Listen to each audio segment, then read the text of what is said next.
Inilabas na ngayon ng Malacanang ang listahan ng mga drug-cleared barangay sa Pilipinas. Pero, tama nga ba ang datos na ibinigay ng Presidential Communications Office o PCO? Report mula kay Eden Santos. At nandito po yung iba mga pangalan. Dito po. Sa wakas ay nagbigay na ng listahan ng Malacanang ng mga pangalan ng mga barangay sa bansa na idiniklarang drug-cleared ng administrasyon ni Pangulong Ferdinand Marcos Jr. Sa press briefing sa Malacanang ay sinabi ni Presidential Communications Office Undersecretary Claire Castro na ngayon lang ibinigay ng Philippine Drug Enforcement Agency o PDEA ang nasabing listahan. So ibibigay ko na lamang sa inyong opisyal itong mga kopya. Nandito po yung sasabi yung mga barangay na nasasabi nating drug cleared, drug free.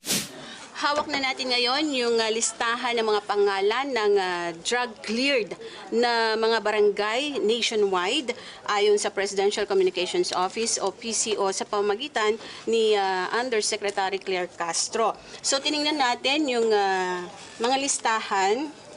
Walang nakalagay kung kailan nagsimula na na-cleared yung barangay sa illegal na droga. Nakalagay lamang ay as of June 2025. Mga bilang lamang po ng mga barangay yung nandito at wala yung mga pangalan ng mga barangay na ating ang naitanong dun sa previous briefing. Nung tingnan natin ay halos kalahati nito, kaya pala siya makapal habang pinapakita niya kanina sa briefing. Kalahati po nitong mga to ay mga blankong papel. Sa July 3, 2025 press briefing ay ipinagmalaki ni Castro na nasa 4,027 barangays na ang cleared sa illegal na droga. Mula July 1, 2022 hanggang May 31, 2025, umabot na sa 4,027 barangays ang naideklarang cleared sa illegal drugs. Ito ay sa ilalim ng Barangay Drug Clearing Program.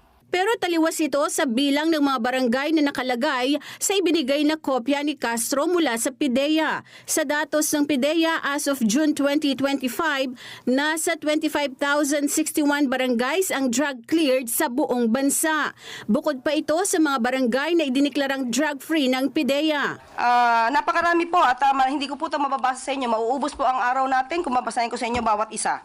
Ang tanong, saan kinuha ng PCO ang listahan ng 4,027 barangays na drug cleared? Eden Santos para sa Mata ng Agila. Matatag, matapang, matapat.